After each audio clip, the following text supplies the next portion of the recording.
enfoque.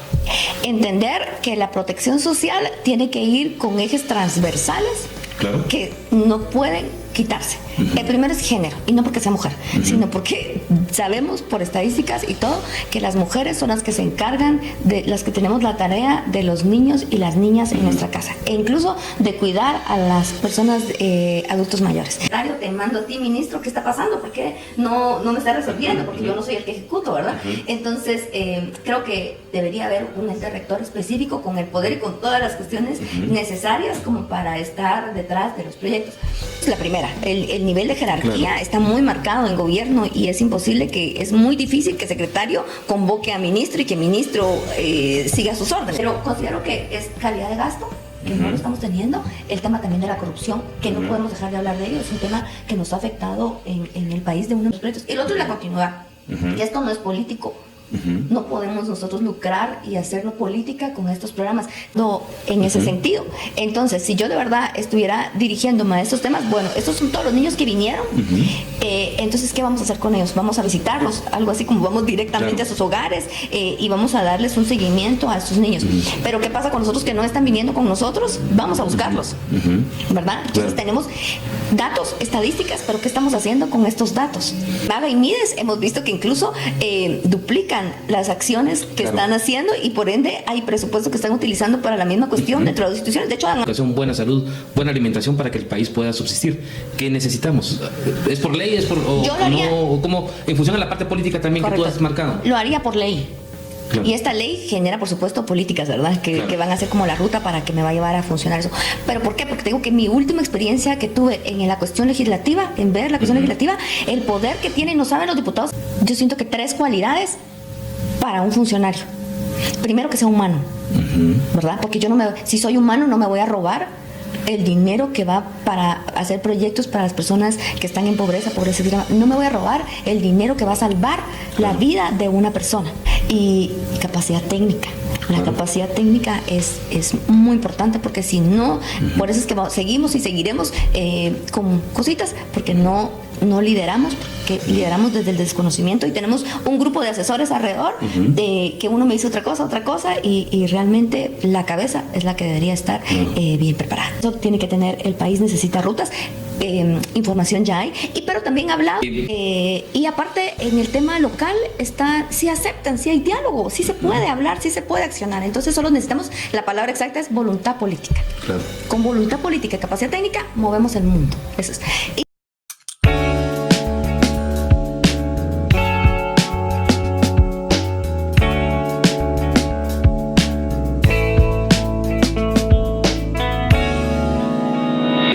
A otro episodio de Otra Perspectiva Podcast.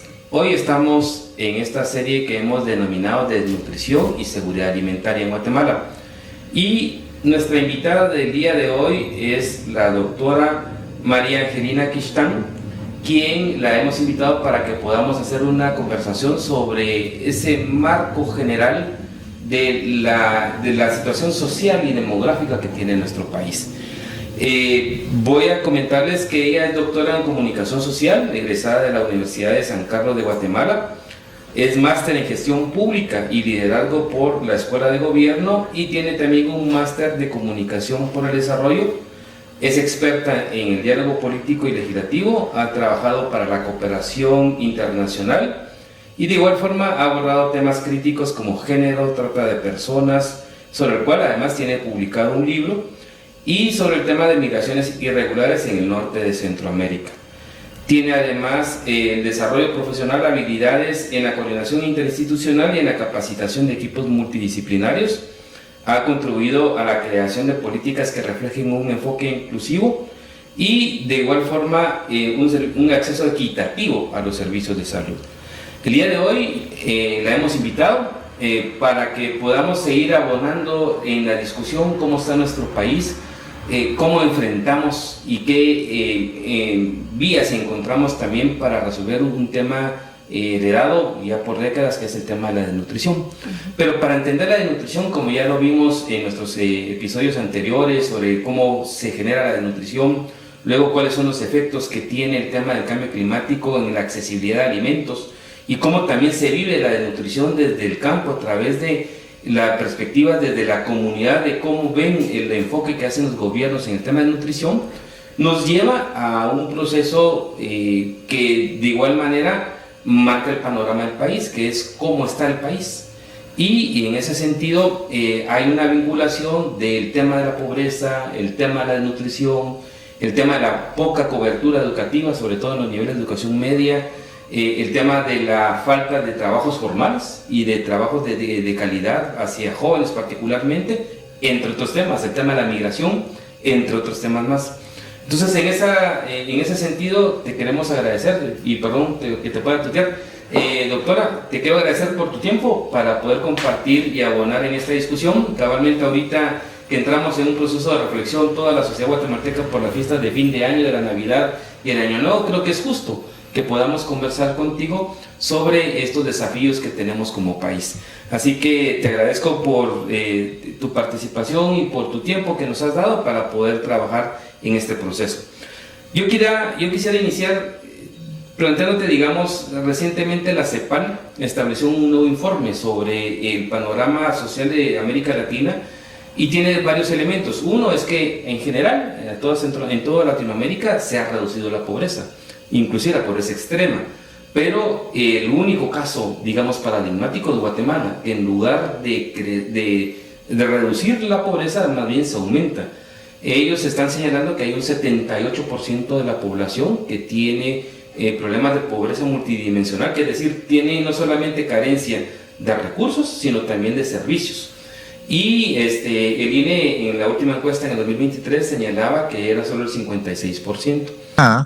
En las características de las estructuras productivas. Ese es el primer elemento. El segundo factor son los sistemas tributarios regresivos, que si fueran más progresivos podrían compensar al menos parte de la desigualdad arraigada en lo productivo. Un tercer factor es la debilidad de las políticas sociales y de protección social, que por tanto tampoco logran reducir la desigualdad arraigada en lo productivo, y la verdad que hay todo un tema de discusión. Si ante una desigualdad arraigada en lo productivo muy alta, las políticas sociales son suficientes. Generalmente sería carísimo poder compensar una desigualdad muy alta arraigada en lo productivo, por lo cual, eso es un argumento que hacemos nosotros para decir, se requieren políticas integrales, incidir en uno, o sea, no hay una sola varita mágica, en realidad no hay ninguna varita mágica, pero no hay un solo elemento, y lo mejor es la visión integral. El cuarto factor son los sistemas educativos con debilidades graves. Se combinan altas tasas de abandono, falta de cobertura, sobre todo en educación secundaria, alta segmentación, con deficientes resultados también de aprendizaje. Esto hace que el gran potencial de reducir desigualdad y de promover movilidad social de los sistemas educativos sea débil. Y este es otro de los factores, como van a ver ahorita en unos minutos, analizados a profundidad en el reporte. Un quinto factor es la desigualdad de género y las políticas y sistemas de cuidado insuficientes. Este es otro elemento que se analiza en cierta profundidad en el reporte y que tenemos otro reporte sobre el tema. Un sexto factor son las altas desigualdades y segregación espacial en zonas urbanas, y el séptimo es la discriminación y la violación de derechos humanos que sufren ciertos grupos de la población. Entonces, ¿cómo salir de la trampa de alta desigualdad, baja movilidad social y débil cohesión social? Mencioné 7 factores principales que generan la trampa en nuestro criterio y nuestros análisis, de los cuales 5 se analizan en este reporte. Y esto genera entonces una recomendación y análisis de 5 estrategias para salir de la trampa. Primero, la reducción de las desigualdades educativas. Segunda, la creación de empleos de calidad. Lo estoy diciendo muy rápido, estos son retos importantes y grandes, pero esto es la síntesis, ¿no? Tercero, avanzar en la igualdad de género y la sociedad del cuidado. Cuarto, enfrentar la discriminación y la exclusión de las personas con discapacidad, pueblos indígenas y personas migrantes. Y la quinta estrategia es seguir fortaleciendo la institucionalidad social y su financiamiento. Otras estrategias, como avanzar hacia estructuras tributarias más progresivas, que es otro de los factores, como... aparte de ese contexto, hace cabalmente, como hablamos, la vinculación al tema educativo. En el caso de nuestro país, pues básicamente tenemos un nivel muy bajo de cobertura educativa, o sea, en cuanto a la preprimaria, primaria, hemos mantenido rangos de entre 60 a 100%, pero la decadencia la tenemos en la educación de media, básicos un 30-40% y diversificado un 25%. Y sobre eso, de igual manera, estamos con el tema de la desnutrición que hemos venido debatiendo. Al final de cuentas, se vea con distintos informes o dependencias internacionales, nos ubican entre el 5º y el 6º lugar a nivel mundial, pero lo que no nos quitan es que somos el primer lugar en toda América Latina con desnutrición en niños de 0 a 5 años. Frente a ese escenario, doctora, yo te quisiera preguntar, ¿cómo ves tú el país? ¿Qué estamos haciendo bien o mal dentro de todos estos indicadores, además de otros que en la parte social tenemos como tal? Bueno, primero, muchas gracias por haberme invitado. Los veo siempre, te veo siempre en todo desde el inicio, y he visto unos temas maravillosos que han tratado, que de verdad creo que son necesarios para reflexionar, porque hay muchos datos, pero ¿qué hacemos con esos datos? No los analizamos y no hacemos propuesta, que es lo peor. En el caso de Guatemala, creo que es multidimensional. Viene desde muchas aristas. Empecemos con el tema de la pobreza. Cuando hablamos de pobreza, existe la pobreza y pobreza extrema, y creen que pobreza extrema es estar en las calles, pero más allá de eso es no llegar ni siquiera a tener la cantidad de dinero como para la canasta básica. Claro. Entonces, ¿y cuántos llegan a ese nivel? Muchísimas personas. Y esto viene de la mano en que cada vez son menos las personas que tienen un trabajo formal. La mayoría de la población está en un trabajo informal, y esto conlleva que no tengas acceso al seguro social, o sea, no tenés acceso a una salud donde te atiendan en el momento que tengas que llegar, y generalmente pues casi todos llegamos a los hospitales nacionales solamente cuando estamos muy graves. Claro. Para hospitalización, digamos. Entonces empecemos con el tema de salud. No prevenimos. Si ni siquiera vamos, hay un problema ahora que se está viendo en el tema de salud, es que, bueno, me imagino que siempre, pero después de cierta edad, cuando pasas de ser chiquito y ya te ponen las vacunas, tal vez hay papás conscientes que tienen plata o que son conscientes y llevan constantemente al pediatra a sus hijos. Claro. Pero otros, de aquí a que ya sea adulto, lo llevan a menos que tengan una enfermedad o tengan necesidad de una operación, pero no existe ese tema de la prevención. Entonces ya cuando llegamos van a ser adultos con enfermedades que ya van a ser crónicas y que no se van a poder curar. En el tema de salud, y por ende estamos, el tema de la desnutrición en este caso tiene que ver muchísimo con temas ligados al tema de la mamá. Claro. Es como te digo, es multidimensional. Nos estamos fijando, tienen que ver como sombrillas, como ejes transversales que trabajen el tema de la situación en nuestro país, y uno de ellos considero es el tema de género, y no es porque sea el tema del que siempre hablo, sino que funciona, porque ¿quién es la que está a cargo de los hijos, de la educación, de la alimentación, del cuidar a los hijos en países como los de nosotros? Son las mamás. Así es, correcto. Y a las mamás no les estamos prestando la atención necesaria, no estamos teniendo en cuenta a esta mamá, a esta futura mamá, y no la estamos previniendo, no la estamos tratando, no la estamos alimentando bien, para que cuando pues tenga un bebé nazca en buenas condiciones. Entonces esto es por el tema de la nutrición, por el tema de la salud, por el tema del empleo que te estoy diciendo. Los temas migratorios están también pues siendo alarmantes en muchas situaciones. Una de ellas es que se están yendo en el área rural la mayoría de hombres, bueno, también mujeres, pero están yéndose a otros países, dejando aquí a las mamás o a las mujeres, y cada vez baja el nivel de natalidad. Que está bien, o sea... Bueno, hemos estado trabajando, de hecho, una de las líneas, si tú has visto que he trabajado en este podcast, ha sido cabalmente el tema del bono demográfico, ¿verdad? Que tiene varias aristas, porque una de esas es el tema de que efectivamente en el área rural los hombres están migrando, y obviamente son las mujeres las que se quedan como jefas de hogar, ¿verdad? Y a partir de ahí ves estos indicadores de reducción de la natalidad en el área rural. Y en el caso urbano son otro tipo de connotaciones que hay alrededor también de la reducción de la tasa de natalidad, muchos por el tema del ingreso, pero de igual forma en el caso de ambas, durante el periodo de 2000, más o menos 12 hacia el 19 y 20, tuvimos una ola muy fuerte de niños que se nos fueron y que ya no están en Guatemala. Más o menos hay una media de 700,000 niños, que también es una causa de problema que tenemos para los próximos 25 años, ¿verdad? Pero al final, como te digo, o sea, es importante lo que tú estás señalando, regresando un poco al tema de salud, porque digamos es importante que debería de funcionar un sistema real de sistema de salud pública. Y ya ahí haciendo tanto la vinculación entre el Ministerio de Salud, el ICS y toda esta, digamos, institucionalidad que opera para atender el tema no solamente desde el proceso del embarazo, ¿verdad? Y todo el tema de la gestación. Nuestro primer experto decía, ¿verdad?, de que efectivamente más o menos alrededor del 50% de esos casos de desnutrición provienen porque la mamá no tuvo todos los nutrientes y todo el chequeo médico necesario previo a dar a luz. Y ya luego obviamente se complica por el tema de alimentos y accesibilidad de alimentos en el caso de los niños, ¿verdad? Pero creo que esos son como elementos que de una u otra manera marcan que todo está articulado, ¿verdad? Si no podemos ver un tema en particular como una solución específica de nutrición, si no atacamos pobreza, si no atacamos acceso a la salud, acceso a la educación, el tema de migración. Pero en esa parte, Angie, yo te quisiera preguntar, por ejemplo, Brasil, el Perú, Bolivia, son países en donde sí han abordado de forma, digamos, integral esta situación y presentan indicadores positivos. ¿Qué están haciendo o qué han hecho diferente a lo que nosotros no estamos haciendo en Guatemala y que sigamos todavía con esos indicadores críticos en toda esta parte social? Bueno, uno de los problemas que creo que el primero puede ser político, porque resulta que cada vez hay proyectos que han sido muy interesantes en distintos gobiernos y que han dado de alguna manera pues algún indicio de que puede ser esa la ruta, pero cada vez que cambiamos de gobierno cambian todos los programas, cambian todos los proyectos y es empezar otra vez de cero.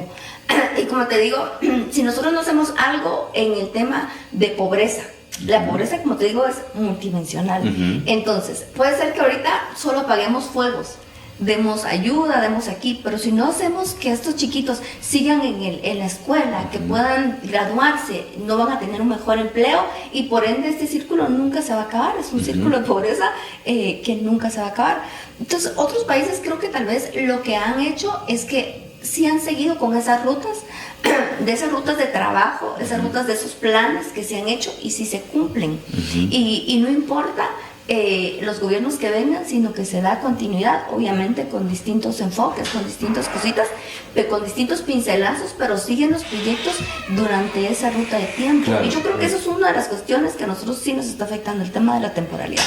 Otro tema es que yo te estudié mucho tiempo en la cooperación internacional y muchos de esos problemas era de que, por ejemplo, habían cooperantes que estaban, distintos cooperantes que estaban trabajando en el mismo lugar, distintos programas, por ejemplo, en el área de salud, distintos programas de salud en el mismo lugar, pero no se coordinaban. Entonces solo hacían un montón de acciones que no eran sostenibles en el tiempo. Claro. Entonces, y que tampoco fortalecían el sistema de salud público. Por supuesto, porque tiene que ir de la mano. Aquí no es lo que la cooperación te quiera dar, sino aquí es yo como gobierno, yo como Estado, ¿qué es lo que necesito? Entonces es una mesa, pero ¿qué pasa? Hay muchas mesas que no se les da seguimiento, porque no existe una autoridad que sea esa autoridad la que se encargue de estar vigilando. Ok, tú, Ministerio de Salud, te tienes que encargar de esto. ¿Cómo vas? Tú, CESAN, te tienes que encargar de esto. Tú, MAGA, te tienes que encargar de esto. Y que coordine y que esté dándole seguimiento a las cuestiones. Claro. Seguimiento y evaluación es lo que nos hace falta. Claro. Porque sí estamos invirtiendo. ¿Y qué está pasando con la calidad del gasto? Hay mucho presupuesto destinado para ciertas cosas y bueno, cada año dicen, bueno, cambiamos de presupuesto, aprobamos el presupuesto, pero no hay quien esté fiscalizando. Ok, el año pasado te di este presupuesto, pero ¿qué hiciste con esto? No hiciste. Incluso este año sí lo vi. Vi que estaban de alguna manera diciendo, bueno, pero ¿cómo es que quiere más? Y mire, esto era lo que usted tenía que hacer y no lo hizo. Entonces, en ese sentido me gustó, pero considero que es calidad de gasto, que no lo estamos teniendo, el tema también de la corrupción, que no podemos dejar de hablar de ello, es un tema que nos ha afectado en el país de una manera considerable, porque el dinero que estaba destinado para ciertos proyectos se han ido para otros y entonces hemos dejado de llegar y de tener todo el alcance para el cual están hechos los proyectos. Y el otro es la continuidad, que esto no es político, No podemos nosotros lucrar y hacerlo política con estos programas. Cada alcalde dice, ay, deme esto porque así me tomo la foto y ellos vuelven a votar por mí, ¿no? Este es un tema social que de verdad no puede politizarse, porque ahí es uno de los problemas. Entonces sí es un tema multidimensional y que no hay un ente rector que realmente esté atrás de los proyectos dándole seguimiento. Dos aspectos antes de pasar a la siguiente. Fíjate que el doctor Jorge Pernillo en el primer episodio planteaba que en el tema de la nutrición también tenía que ver mucho el tema de la gestión pública y la lógica de quiénes son los actores que están ejecutando estos programas. Tú que has estado en la experiencia también del Estado, que has estado en CGPLAN y que has estado también en otros espacios, ¿tenemos gente preparada? ¿O hay técnicos o ese problema político también deriva en que hoy están y mañana ya no, y por eso no hay tampoco una consistencia en el tiempo de este tipo de programas o políticas? Bueno, hay muchísimas cosas. Primero, que las secretarías que tienen temas importantísimos siguen siendo secretarías y por ende no pueden mandar a un ministerio. Yo, secretario, te mando a ti, ministro, ¿qué está pasando? ¿Por qué no me está resolviendo? Porque yo no soy el que ejecuto, ¿verdad? Entonces, creo que debería haber un ente rector específico con el poder y con todas las cuestiones necesarias como para estar detrás de los proyectos. Otra cuestión que considero que es sumamente importante es el tema técnico. Los puestos altos y los puestos estos importantes que son de gestión, de seguimiento, muchas veces están dados por compadrazgos. O lo que pasó en este gobierno, ¿qué puedo decirlo? Decían, bueno, son personas que vienen limpias. Ok, claro. Pero con desconocimiento total, porque la gestión pública es distinto a la academia. Claro. Entonces, en la gestión pública pasa algo que también muchos no quieren hacer proyectos, no quieren firmar, no quieren hacer porque tienen miedo de que después venga la Contraloría, de que los hallazgos, de que me metan presos, etcétera. Pero creo que también ahí hay una mala educación porque los procesos, si van bien y tenés todo solventado y tenés un respaldo, no te van a meter preso por algo así, ¿verdad? Entonces, es los cuadros técnicos. Y lo veo en el área, por ejemplo, de planificación. Yo ahora estoy en un área de planificación y las personas que trabajan planificación no estudian planificación, no conocen planificación. Y entonces todo esto, y ha pasado desde la CGPLAN pasada similar, habían cuadros técnicos que en el gobierno pasado sacaron a todos los cuadros técnicos y entraron todas las personas nuevas, y esto es una carrera, ¿verdad? Lo mismo que pasa en otras instituciones donde es una carrera y entonces pues ya con esa experiencia puedes hacerlo. Entonces sí considero que para temas específicos, por ejemplo seguridad alimentaria, inclusive planificación, no tendrían que ser secretarías, sino tendrían que ser ministerios para que tuvieran la potestad. Y de hecho se ve cuando, por ejemplo, está el CONADUR, pues los ministros son los que están casi a los laterales, en la mesa principal, cerca del presidente y vicepresidente, y de este lado las secretarías, y generalmente, porque estuve haciendo la agenda mucho tiempo, y generalmente pues no están ni en punto de agenda, siempre son los que hablan los ministros, y los que votan, los que todo. Entonces, creo que ahí está otra cuestión que hace que los proyectos pues no funcionen. Claro.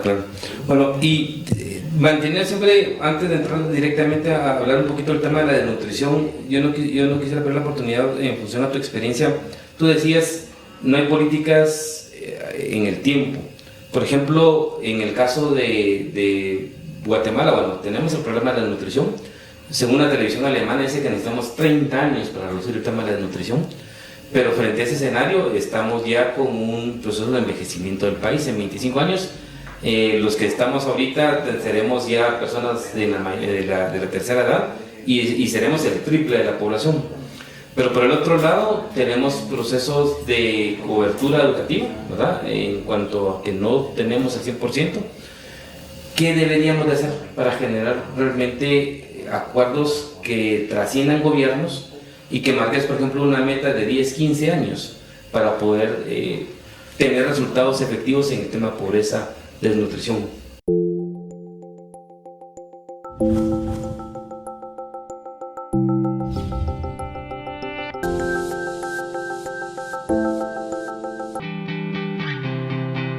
Social protection has helped lift millions of people out of extreme poverty. However, 70% of the world population, particularly in rural areas, still lack social protection coverage. Social protection is a key ingredient in any strategy for rural poverty reduction as well as for reducing and eliminating hunger. It's important for countries to scale up, to invest resources in the expansion of coverage of social protection, particularly to the rural poor. The issues around social protection is that a lot of governments feel that it causes dependency. What we find from the research we've been carrying out here at FAO is that, in fact, it's quite the opposite. In sub-Saharan Africa is showing that cash transfer programs, for example, are able to help poor families to invest in their farms, to minimize negative coping strategies in times of crisis, such as, for example, selling off of assets or pulling children out of schools. They're also investing more resources in their children, in education and health. Not going to solve the problem by itself, but it's an important part of the solution. So you need to combine social protection with livelihood interventions so that households can sustainably move out of poverty. Linking social protection beneficiaries with agricultural training, with input subsidy programs, with savings programs. If we want to achieve the Sustainable Development Goals by 2030, we need to start setting up these systems and scaling them up nationally. It takes a decade or two to build up these programs. So that's why we have to start now. Bueno, es que son tantas cuestiones. Pero sin ir tan lejos, por ejemplo, tenemos una agenda. Uh-huh. El CATUM es una agenda de país, se podría decir, pero realmente ¿quién le ha dado seguimiento? ¿Cómo vamos con lo que teníamos como meta 2030? Pues nadie. Claro. Y tal vez sí tendríamos que hacer algo, pero eso viene tal vez de la sociedad. Uh-huh. ¿Cómo hacer para que estos proyectos, para que estos programas queden institucionalizados? Uh-huh. ¿Verdad? Uh-huh. Y que no cada gobierno que venga, y lo vemos con la ventana de los 1000 días, cada gobierno le pone un nombre distinto a su agenda, uh-huh. Pero tiene que ser una agenda de país. Una uh-huh. agenda de país. De hecho, ni siquiera los ODS. ¿Quién en el país le va dando seguimiento a los ODS? Uh-huh. ¿Y cómo vamos cumpliendo con el plazo? Nadie. Claro. Entonces yo creo que aquí cuando son temas muy generales, entonces lo que hacen es que simplemente hay un montón de entes, de instituciones que están sentados en la mesa, se sientan, platican, toman café, hacen los grandes eventos, pero después ¿quién le da continuidad? Y pasa, por ejemplo, acabo de ver la política, ahorita lo de la política de la mujer. Resulta que solo nos juntamos, solo se sientan, solo hay diálogo cuando ya se va a vencer el plazo o cuando hay que formular una nueva. Pero ¿quién hace el seguimiento, la evaluación? ¿Funcionó, no funcionó? ¿No llegamos a las metas que teníamos propuestas? Y entonces, ¿qué plasmamos en los próximos años que nos toca? Nadie lo está haciendo. No hay seguimiento y evaluación en nuestro país. Eso es un tema... Correcto, es un tema complicado. Y en el tema de las políticas públicas, por ejemplo, no hay quien esté dándole seguimiento, quien esté atrás de las políticas. Uh-huh. Y por otra parte, en el tema de la planificación siempre sabemos que tiene que haber diagnósticos constantes para saber si la ruta que estamos llevando de verdad es la ruta adecuada. Y si no es la ruta adecuada, entonces hacer un stop y decir, bueno, no estamos funcionando, no vamos a llegar así como estamos, entonces, ¿qué otro camino tomamos que para llegar a ese propósito? Considero que sí, es un tema técnico. Bueno, okay, yo soy técnica, claro. Pero sí siento que tenemos que meterle algo técnico más que político y más que, obviamente es gestión, pero es el tema técnico de cómo hacemos para evaluar, claro, y para dar seguimiento. Y lo que estaba señalando de la necesidad de la planificación y de la evaluación, propiamente en el tema de la desnutrición, Guatemala desde el 99 generó una política pública de seguridad alimentaria y de nutrición, y en el 2005 se estableció una ley especial en el tema de seguridad alimentaria y de nutrición que establece todo un sistema. Uh-huh. La pregunta, doctora, sería... digamos, en una lógica normal de planificación, la política y la ley tienen un efecto de lo que se necesita porque te da la brújula. Correcto. Pero ¿funciona o no funciona en Guatemala? ¿Cómo ves esa relación de coordinación? Porque ponen en este sistema, como tú lo estabas allí hablando inicialmente, a una secretaría que es la Secretaría de Seguridad Alimentaria y de Nutrición, que es la CESAN, pero esta secretaría por mandato legal no ejecuta y de igual manera tiene un rango inferior a los ministros y tiene que coordinar con el ministro de Salud por la atención de la ventana en los 1000 días, tiene que coordinar con el ministro del MIDES por el tema de la asistencia o la transferencia de alimentos a las familias que han detectado con desnutrición crónica, tiene que coordinar al ministro de Agricultura en el tema de los programas de acceso y disponibilidad de alimentos, entre otras. ¿Cómo ves ese sistema? ¿Está operando o no operando en función a los resultados que estamos viendo en el tema de pobreza y desnutrición? A ver, por el tema de género participé muchísimas veces, o por el tema de CGPLAN o varias instituciones donde he estado, he participado en muchas mesas, en muchas reuniones de ellos. Te puedo decir muchas cosas. Primero, que como secretaría y como no es el que ejecuta, no tiene un mandato, debería, o sea, claro. O puede ser que esté en papel, pero no tiene como para llamar al secretario ministro de Salud, ¿qué está pasando? Eso es la primera. El nivel de jerarquía está muy marcado en gobierno y es imposible es muy difícil que secretario convoque a ministro y que ministro siga sus órdenes. El cargo sí pesa acá de ministro secretario, sí marca una diferencia. Marca una diferencia total. De hecho, inclusive en el gabinete, no sé cómo será ahora, pero en el gabinete pasado donde estaba, los secretarios no llegaban los ministros. Claro. No siempre eran convocados. Empecemos por eso. Bueno, entonces, la cuestión está en que está en la mesa. Ahorita me estoy enfocando, me estoy imaginando, me estoy recordando, estaba en la mesa y estaban todas las instituciones. Uno de los mayores problemas de las instituciones es que en temas específicos que son tan importantes como esto, es inclusive hasta el nombramiento. Porque, por ejemplo, en un ministerio nombran a XY persona que va a ser la que se va a encargar de la mesa, por ejemplo, de esa mesa específica del tema de desnutrición. Pero es alguien generalmente pues que solo lo dicen por un oficio o por X, Y, Z, pero no existe un documento donde tenga un nombramiento y que va a dedicar tanto tiempo, tanto porcentaje de tiempo solamente para esa tarea. Esa es otra cosa. Entonces no dedica el 100% de su tiempo en esto específico, a la función. Entonces, por ende, ¿quién le va a dar seguimiento dentro de la institución? Esa es una cosa. Lo segundo es que como no es alguien que está específicamente para el tema, hoy mandan a alguien y si este no llegó o este no tiene tiempo, mandan a otro. Y ese es el mismo desconocimiento dentro de la misma institución. Claro.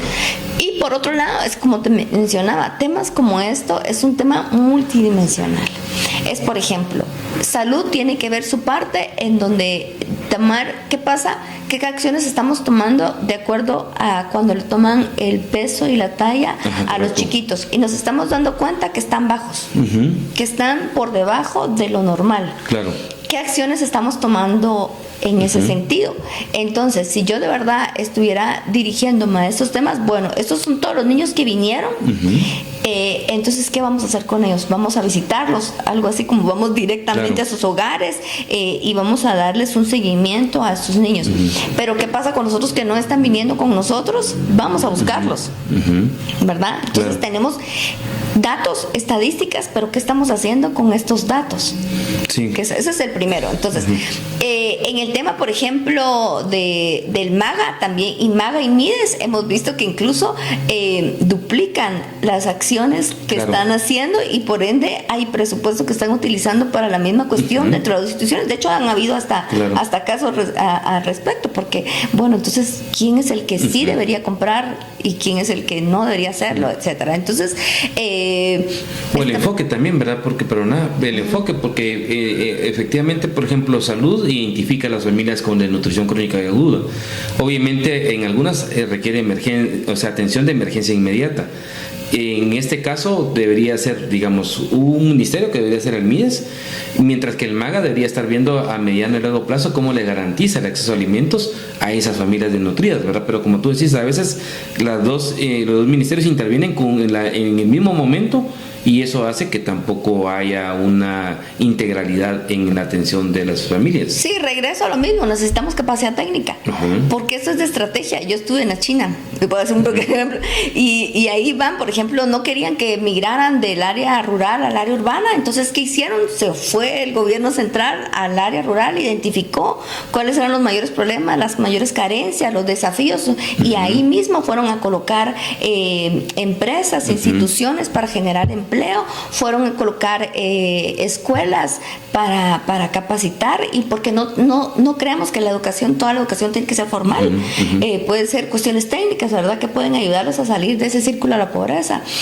Fueron a generar, a poner hospitales que atendieran perfectamente a las personas para evitar que llegaran ya graves, sino para el tema de prevención. Es decir, es una cuestión global que requiere técnica, que requiere presupuesto, pero que sea, yo aquí diría, gestión por resultados.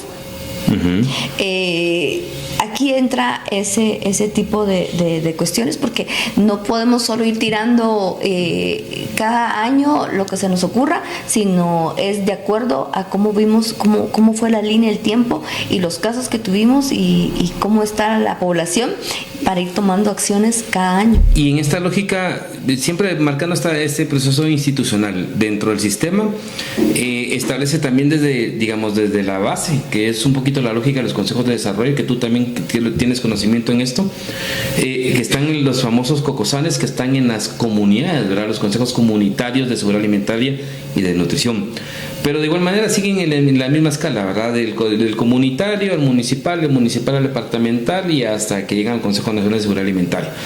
El asunto está que quienes tienen como la mejor película, valga la redundancia, de la comunidad son estos cocosanes, pero no tienen, como tú lo señalas, hasta ahí no llega la intervención, no llega la comunicación o la coordinación. A lo mejor de repente sí la parte de salud pública, ¿verdad?, pero no te llega MIDES, no te llega MAGA y otras instituciones. ¿Cómo crees tú que se podría fortalecer esa experiencia comunitaria?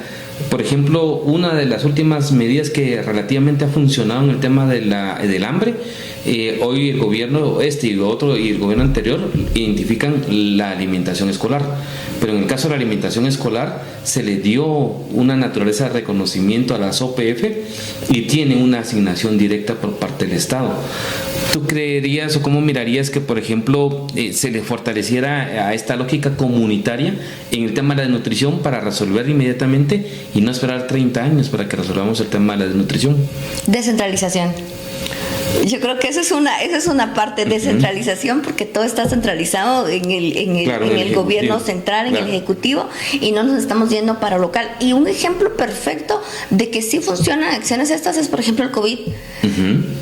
Durante el COVID, si solamente se hubiera limitado a lo central, al Ministerio de Salud como tal, al ICS, a las instituciones como tal, desde lo central, se hubieran muerto muchísimas personas.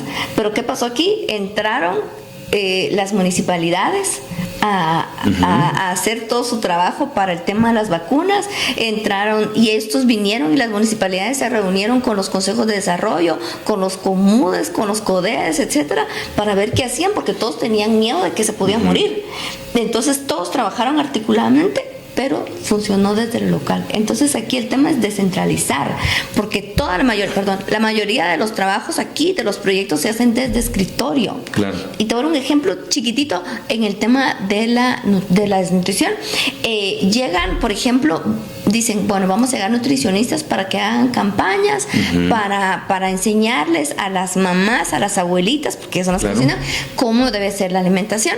Y entonces se encontraban donde primero llevaban con recetas, ¿verdad?, cómo podrían, de qué deberían comer, sin conocer realmente qué es lo que se consume en el lugar. O sea, no me van a decir acceso, o qué disponibilidad. No le van a decir en su dieta ponga yogurt y tal vez solo otras cuestiones, ¿verdad? Entonces, en este caso se daban cuenta, por ejemplo, hablé con una que decía, ella sí era una mujer muy preparada, y decía, bueno, ¿sabes qué es lo que pasa? Que, por ejemplo, se comen el plátano y tiran la cáscara. Claro. Entonces no sabe, y están tomando agüita de tortilla o agüita de lo que sea, no saben que la cáscara del plátano pues tiene nutrientes, entonces pueden utilizarlo y eso les sirve. Pero entonces ese tipo de acciones que parecen mínimas son cuestiones que se deberían de hacer para hacer proyectos integrales. Lo mismo en las escuelas, por ejemplo, las mismas maestras y todo deberían de ser las que identifican dentro de su población estudiantil a cuáles ven que tienen algún problema de desnutrición crónica, de violencia, de todo, de muchas cosas, ¿verdad?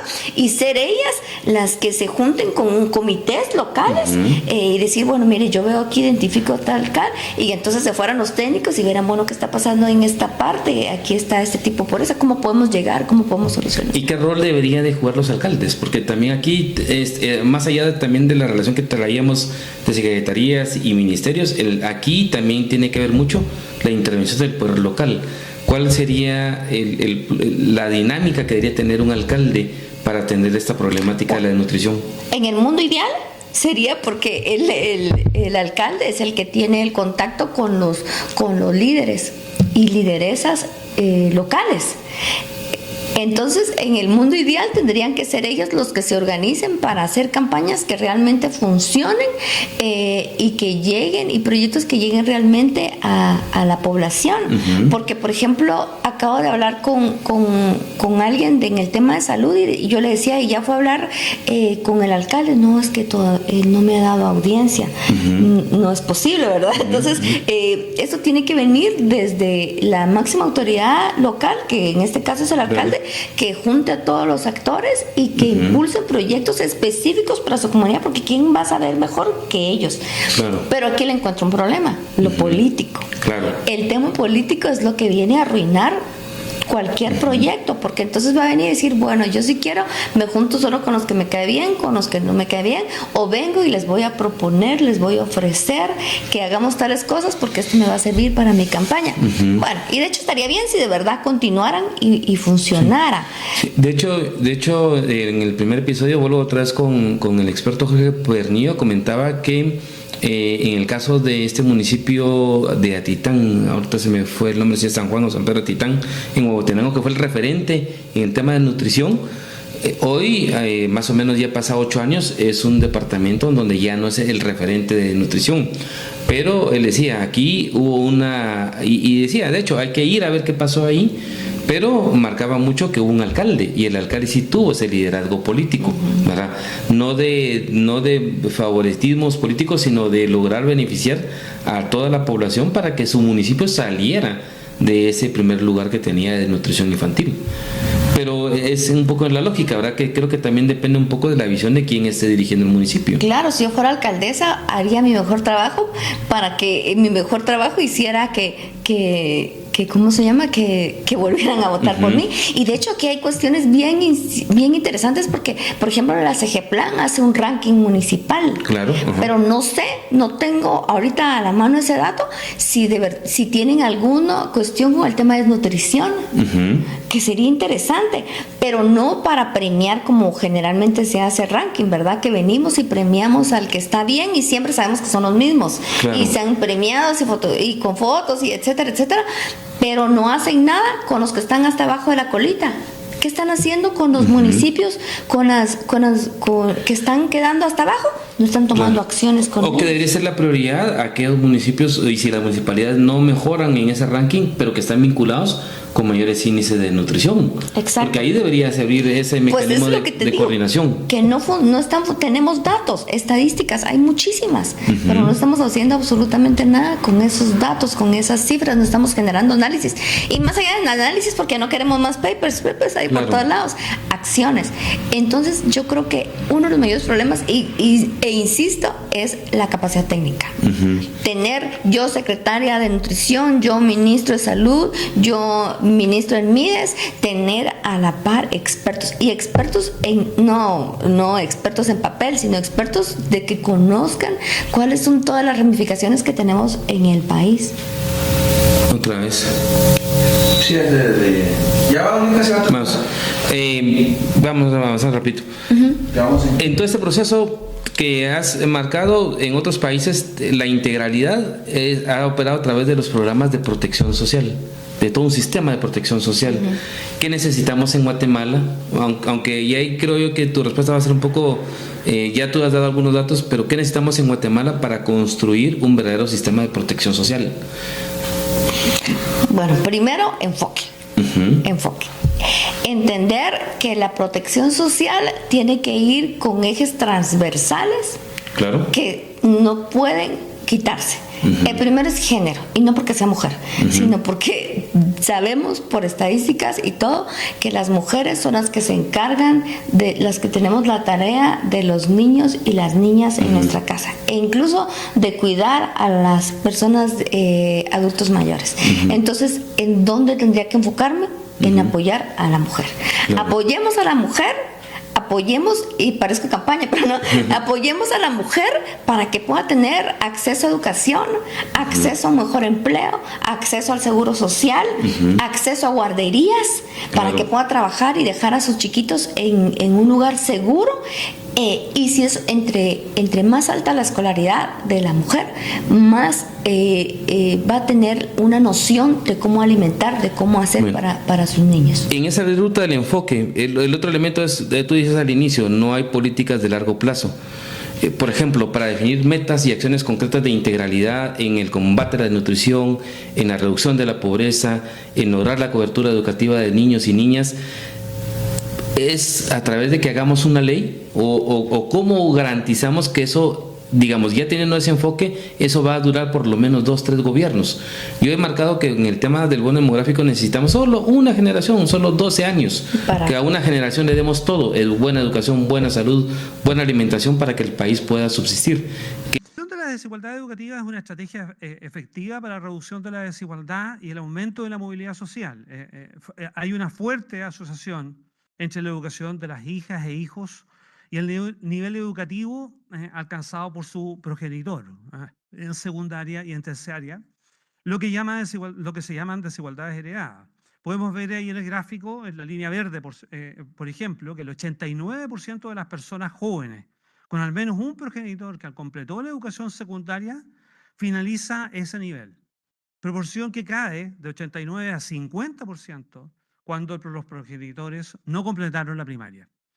Entre quienes tienen un progenitor con educación terciaria completa, la línea celeste, el 62% alcanza ese mismo nivel. Este se reduce al 9% cuando no finaliza la primaria. En los últimos 20 años, la movilidad social ascendente se explica principalmente por la movilidad educativa en la primaria y la secundaria, que es el desplazamiento de las curvas punteadas, digamos, a las continuas. Uno lo puede ver allí en las líneas verdes y las rojas. Bueno, frente a estos desafíos para reducir la desigualdad educativa se necesitan políticas integrales que mejoren la cobertura y el aprendizaje, y en ese sentido, invertir en la primera infancia, en universalizar la educación secundaria, en prevenir el abandono escolar, implementar políticas de inclusión de grupos desfavorecidos, priorizar el desarrollo de competencias en el currículum y fortalecer el papel de los docentes son un conjunto de políticas, digamos, integrales de educación para reducir la desigualdad educativa. Y esto efectivamente hay que hacerlo, digamos, en un ambiente donde se asegure la sostenibilidad financiera de la educación.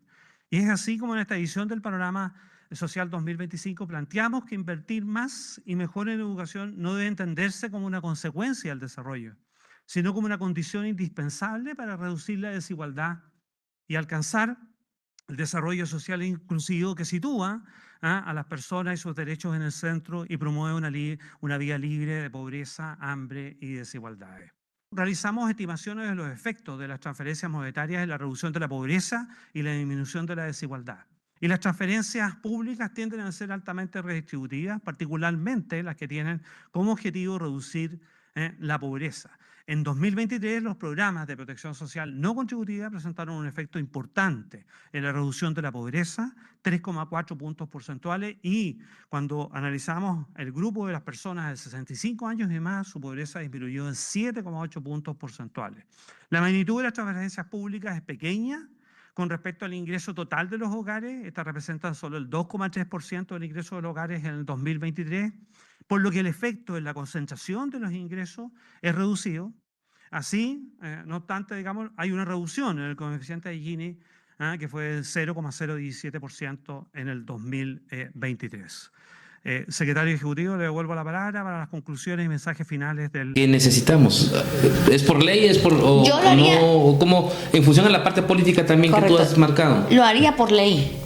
Claro. Y esta ley genera, por supuesto, políticas, ¿verdad? Que van a ser como la ruta para que me va a llevar a funcionar eso.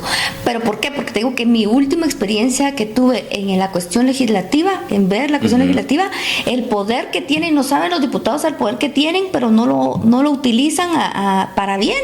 Y es el tema de la fiscalización.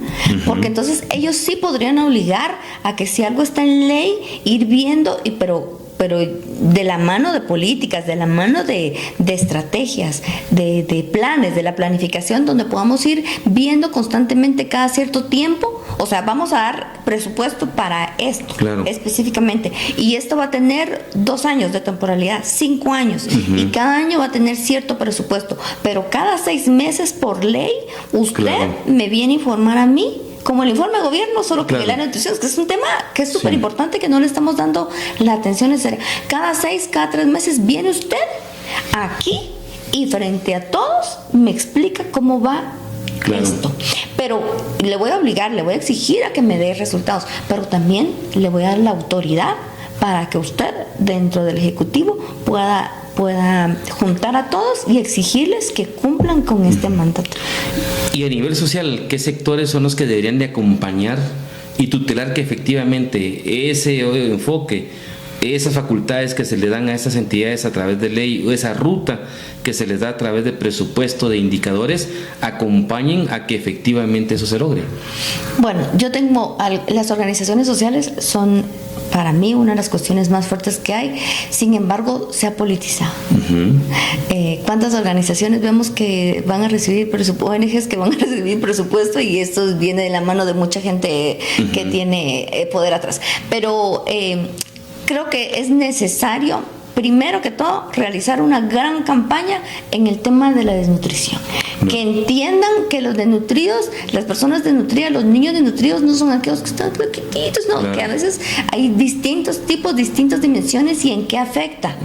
Que afecta en todo sentido, en el sentido, en la mente, en lo físico, en absolutamente, en el desarrollo. No solo en que se quede chiquito, de bajito, sino que qué va a pasar.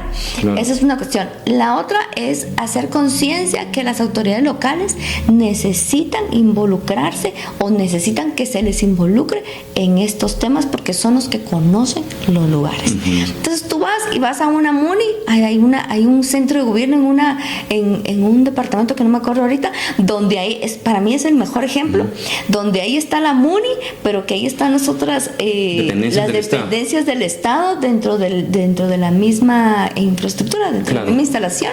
Eso es espectacular, porque todos deberían de ir conectados y trabajar en conjunto. Entonces, pero ves a otros departamentos donde están representantes de las estadas, chiquitos, que no tienen participación, quienes deberían ser pues los empoderados para dar seguimiento a ese tipo de cosas. ¿Y cómo garantizamos el tema de los recursos? Porque finalmente, por ejemplo, en el caso del sistema de seguridad alimentaria, para el 2026, en presupuesto, según el indicador de finanzas, hay 14,000 millones, pero el 80% está vinculado a alimentación escolar. No estamos viendo los niños, no estamos viendo los alimentos de las familias desnutridas. ¿Cómo determinamos ese enfoque también de presupuesto, que no solo atienda a la necesidad, pero que también dé por lo menos alguna luz de transparencia o de monitoreo que efectivamente se está gastando en donde se tiene que gastar? Presupuesto por resultados. Y todo tiene que ver, todo va amarrado a lo técnico, es que es lamentable, pero aquí llevamos años, no sé cuántos, no sé si toda la vida, donde tenemos personas que están en altos cargos que no tienen la capacidad técnica como para pensar distinto. Aquí se necesita, yo siento que 3 cualidades para un funcionario. Primero, que sea humano, ¿verdad? Porque si soy humano, no me voy a robar el dinero que va para hacer proyectos para las personas que están en pobreza extrema. No me voy a robar el dinero que va a salvar la vida de una persona. No voy a sacar cualquier idea que se me ocurra para innovar en educación, porque yo sé que no tienen las condiciones, sino que yo voy a llegar a ellos con lo poco que tienen y les voy a amplificar eso para que puedan estudiar. Entonces, humano, ¿verdad? Y capacidad técnica. La capacidad técnica es muy importante, porque si no, por eso es que seguimos y seguiremos con cositas, porque no lideramos, porque lideramos desde el desconocimiento, y tenemos un grupo de asesores alrededor de que uno me dice otra cosa y realmente la cabeza es la que debería estar bien preparada. Y lo otro es que tengamos de verdad definidos bien nuestra ruta. Claro, es como, si hasta le pasa a uno en la vida. Sí, claro. Todos nosotros sabemos, yo sé que quiero en 3, 5, 10 años, que quiero a mediano y largo plazo. Si no supiera qué quiero, entonces voy así. Claro. Pero entonces eso tiene que tener, el país necesita rutas. Información ya hay, pero también hablado. Volvemos. Ya dando estos elementos que tú has señalado, que yo creo que son fundamentales para poder también encontrar una solución en el corto plazo a esta situación de problemas sociales, y particularmente de nutrición y pobreza. Y tú decías que las personas tengan ese enfoque humano, que de igual manera haya capacidad técnica, porque si no, también no se va a saber utilizar las herramientas que tengas en la parte institucional. Y el otro elemento es el enfoque, ¿verdad? La brújula, hacia dónde vamos. Sobre esa dinámica que tú estás planteando, ¿cómo visualizas la posibilidad que efectivamente en 25 años Guatemala haya superado toda esta problemática? Porque hoy nos vamos a enfrentar como en dos corrientes, ¿verdad? Tenemos todavía temas heredados desde la colonia, si nos vamos en la historia. La desnutrición es una, la falta de educación es otra, pero tú ya también lo habías señalado en la parte del programa, inician nuevas enfermedades, porque no hay prevención, entramos a enfermedades crónicas, y ya para el tema de la tercera edad tenemos problemas de acceso al empleo de jóvenes de 18 a 35, los que hoy están cumpliendo 18, en 20 años son los que van a dirigir el país, pero les va a costar más de lo que nos costó a nosotros. ¿Consideras tú que es factible esa posibilidad de que resolvamos esto? Yo soy positiva. Considero que sí se puede. Quiero terminar esto con el último programa del año. Sí se puede. Se puede, porque la verdad es que desde cada institución donde he podido colaborar, me he dado cuenta que si existe la disponibilidad política, se puede hacer todo. Uno con un poquito de poder y capacidad técnica mueve el mundo. O sea, sí se puede. Claro. Y aparte, en el tema local sí aceptan, sí hay diálogo, sí se puede hablar, sí se puede accionar. Entonces solo necesitamos, la palabra exacta es voluntad política. Claro. Con voluntad política y capacidad técnica movemos el mundo. Eso es. Y la otra parte que me lleva a hablar de aprovechar que estamos en el último programa del año, es felicitarte. Gracias. Porque regularmente no se tocan estos temas. Tenemos dos aristas en este país, que es como le dicen, la masa crítica, claro, y la otra parte de la población, ¿verdad? Pero no existe un intermedio que te explique, que te hable de temas interesantes, que te forme sin necesidad de ir a una institución, a una universidad, a un curso. Esto te forma, y te forma bonito, porque no es lo mismo oír solo cifras y cuestiones técnicas que venir a oír a alguien XYZ, claro, con experiencia, o que lo ha vivido en carne propia. Entonces se te queda más, lo entendés. Entonces generar esa masa crítica en el país es muy importante. Yo de verdad espero que tu podcast pueda llegar a muchísimas más personas, a muchos jóvenes, y que sigas tratando de todos los temas, porque necesitamos de verdad en el país formación técnica, y que esté enfocada en la realidad, en la realidad nacional. Y eso nadie nos forma. Ojalá este podcast llegara a todos los diputados y diputadas, a todos los funcionarios de gobierno, y que fuera generando en ellos esa cuestión de, bueno, me gustó, creo que sí se podría. ¿Cómo hago para saber más del tema? ¿Cómo me formo? Así que te felicito, de verdad te felicito. He aprendido muchísimo al seguirte durante todo este año en el podcast. Te auguro un año muy bueno, y de hecho es importante porque va a ser previo a este cambio de gobierno. Claro. Empecemos como población a obligar a que las autoridades tengan por lo menos cierta capacidad técnica. No tanto dejemos el populismo por un lado y dediquémonos a cuestiones como estas, porque tú y yo más o menos ya resolvimos, ahí vamos. Y no nos fue tan mal porque teníamos estudios, teníamos las posibilidades que se nos fueron generando para poder seguir. Pero ¿qué pasa con nuestros hijos, con nuestros nietos? ¿Qué van a pasar con esos chiquitos? De verdad, ¿qué va a ser de ellos? Nosotros todavía, muchos vamos a tener seguro social, otros no, pero ahí vamos a ir. Pero ¿qué van a pasar con esos jóvenes que están estando en el comercio informal, en la informalidad, en que nunca lograron cerrar universidad? ¿Cuál es su futuro? ¿Verdad? Y si seguimos con esta tendencia en el tema de salud, en el tema de nutrición, no va a poder haber un retroceso. Entonces creo que todavía el gobierno actual todavía está en la oportunidad de cambiar esos cuadros que no han funcionado durante este año, que retome y coloque funcionarios con una masa crítica, funcionarios con capacidad técnica, para que de alguna manera tengamos un año donde todavía se podría hacer. Así que muchísimas gracias por haberme invitado a este podcast. Muchas gracias. Hay un equipo detrás de este podcast y hay una preparación. La verdad es que es el primer podcast al que yo voy que me mandan una presentación con preguntas estructurada y todo, y te felicito porque se nota realmente en la producción, ya en el resultado de los podcasts bien elaborados. Así que te deseo y les deseo a todos tus seguidores y seguidoras unas felices fiestas, y que el otro año empecemos, pero de una manera positiva, en querer cambiar nuestro país, en querer poder hacer algo y dejar. No sabemos cuánto tiempo vamos a estar en este mundo, pero por lo menos dejemos, aunque sea algo, hagamos algo bien en nuestro círculo, en nuestra comunidad, en nuestro departamento y, ¿por qué no?, en nuestro país. Claro, te agradezco, doctora.